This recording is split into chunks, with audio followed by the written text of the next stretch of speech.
Hey guys, CJ Hernandez here. Today's video is going to be featuring MKS servos. Particularly, we're going to be focusing on the MKS servo HBL 599 servo. Now today's maintenance video, so to speak, is going to be talking about when to look for signs of wear on your servo, and if you happen to have a chipped tooth, how to revive your servo. Now, like I said earlier, today we're going to be looking at the HBL 599. And what we have here is a 3-year-old servo that was not maintenance for a time of over 3 years, and it chipped a tooth.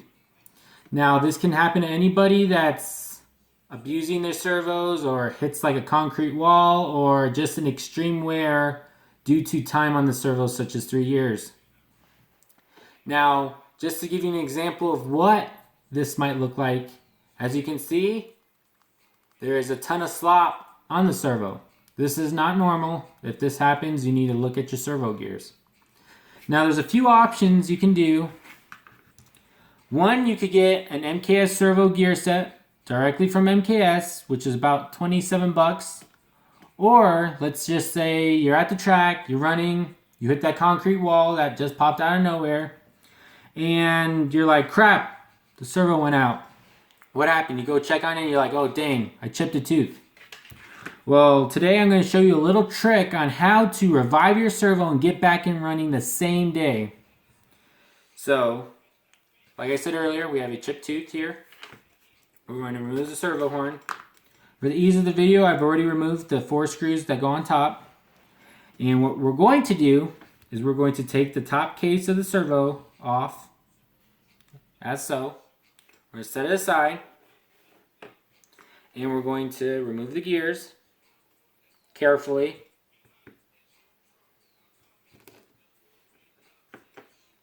Once you do that, you're going to seat the rest of your gears to the side. Keep this guy on the side. And just to give you guys a visual of what a chipped servo main gear looks like, it's right there. I had chipped 2 teeth. And if you can also see, in the middle of the servo main gear, we have a little rectangle in the center. Now, you may think, how are you going to get the servo up and running when the servo gear is broken? How you can't like do magic or whatever. What we're going to do is rotate it 180 degrees. And you may think, why are we rotating this 180 degrees? Broken teeth are still not there. Well, the way servo works is that when you turn left and right, it's only using about 180 degree range of the main servo gear. So, if you flip it 180 degrees, these broken teeth are never going to come in contact with the main gears again. So what we're going to do, rotate 180 degrees, and we're going to begin setting the gears again into the servo case. And you're going to, just to clarify, we're going to align this rectangle ridge, seen in the center, with the rectangle ridge onto the servo, the little guy right here, up here. And we're going to start seating the gears.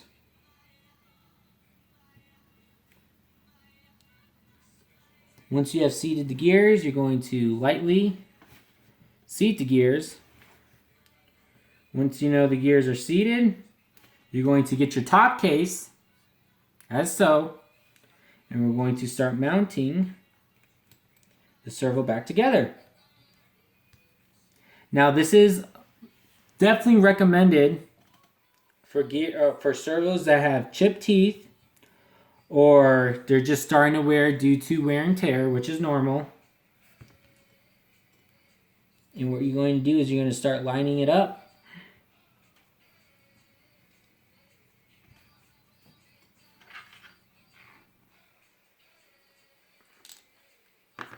So make sure everything's level.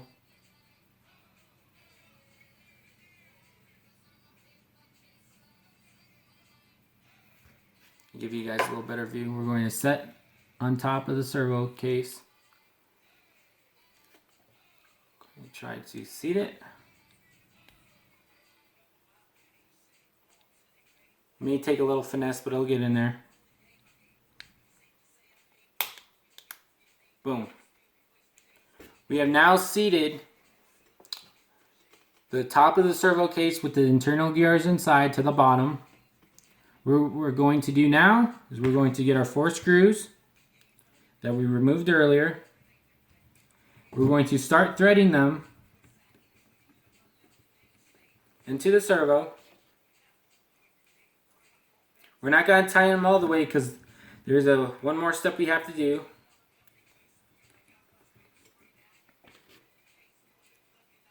Once we insert all the screws lightly, don't have to tighten them all the way, we have to get our rubber grommet or dust cover, and we're going to wrap it around the servo.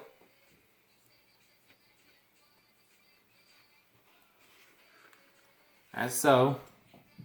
I'll give you guys a little visual in just a sec. We're going to start seating it by pulling the top case up a little bit, as so. So you can see the dust grommet is set, and what we're going to do is we're going to pinch it by pinching the top and bottom, and as you can see the little screws are going to stick up. Now we're going to tighten the screws. And remember, whenever you tighten a servo, you want to go from left bottom to right top.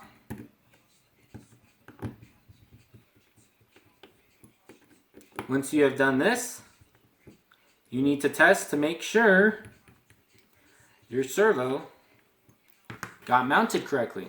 So what we're going to do now is we're going to get our servo horn. We're going to set it onto the servo, and we're going to go to 180-degree motion from left and right. So as you can see, I'm pushing the servo all the way to the left, and then we're going to go all the way to the right. And as you can see, the servo is working perfectly. So, and if you hear it and feel it, it feels just like a brand new servo. No slop, and this servo is 3 years old, so if you do this quick little trick, you can easily keep going.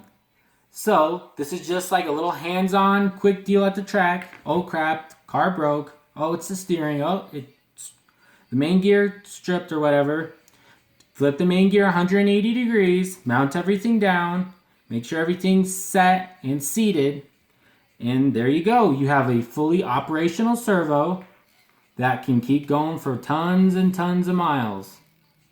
Now, just to give you a little bit more insight, what I have here is how to double check that you set all the gears correctly, and also to take a look at the main gear and checking out to make sure that there's no sharp edges on the teeth. Now, I mention this because you obviously don't want to wait till it actually breaks. That's never a good thing. So what I recommend is, depending on how you race and what your racing schedule is let's say you race 4 weeks out of the month, like crazy madness. What I would recommend is that every 6 months, you open the gear case, make sure the gears are nice and clean, nothing's gooked up in there, or if you see the gears start getting a little sharp, then what you want to do is rotate the main gear 180 degrees, and once you've done that about twice, you're bound to get a new servo gear set from MKS Servos.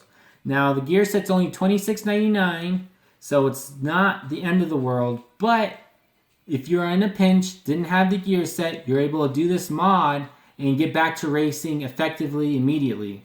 So I hope you guys enjoyed the video. If you have any questions, PM me at my Facebook, CJ Hernandez, and I have an Instagram at CJRC Racing, and just give me a like. Feel free to call me on Facebook, and I hope you guys enjoy the video. Hope you guys see you on the next video.